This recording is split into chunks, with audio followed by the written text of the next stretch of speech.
two UK ministers will present evidence to defend the government at a Business and Trade Committee hearing on arms exports to Israel. Let's go live straight away to Sonia Galliego, who's outside Westminster. And Sonia, tell us more about why this hearing has been called and what we expect to hear from both sides.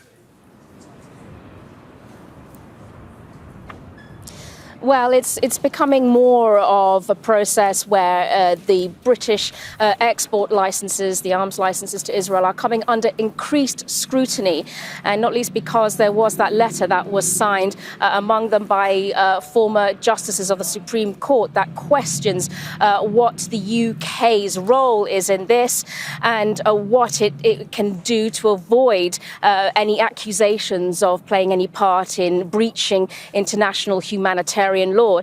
And one of those justices and the signatories of that letter was indeed presenting statements to the committee that is taking place.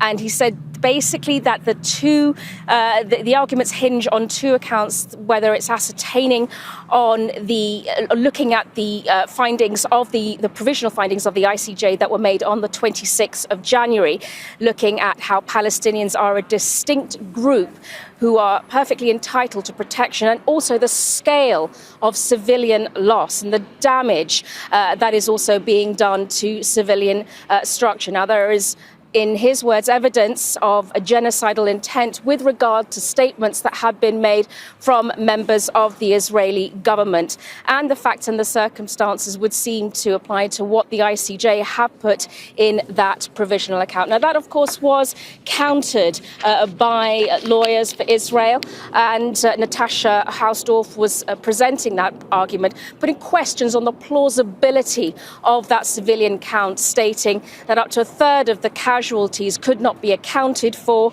and that there doesn't seem to be any distinction between combatants and civilians. But of course, while that is being acted out, it is the UN, as Jonathan Sumption, the lawyer who has been the signatory of that letter, saying that it is the UN agencies and the WHO that are looking at that, and that's the evidence that they're relying on. All right, so and what's the government been saying about all of this? Well, the government has been maintaining its stance that what it has been doing has been perfectly legal, and that it has been taking a look at those export licenses. But a high court ruling on that earlier this week has seen that there has been evidence presented that David Cameron, the Foreign Secretary, has renewed licenses on the 8th of April.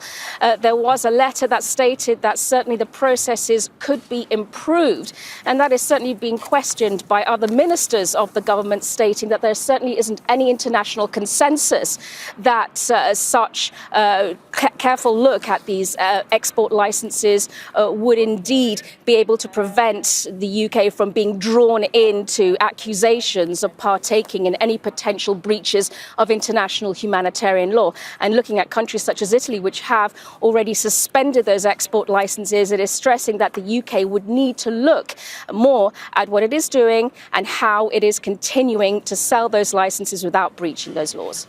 All right, we'll see how that hearing pans out as the day goes on. Thanks, Sonia. Make sure to subscribe to our channel to get the latest news from Al Jazeera.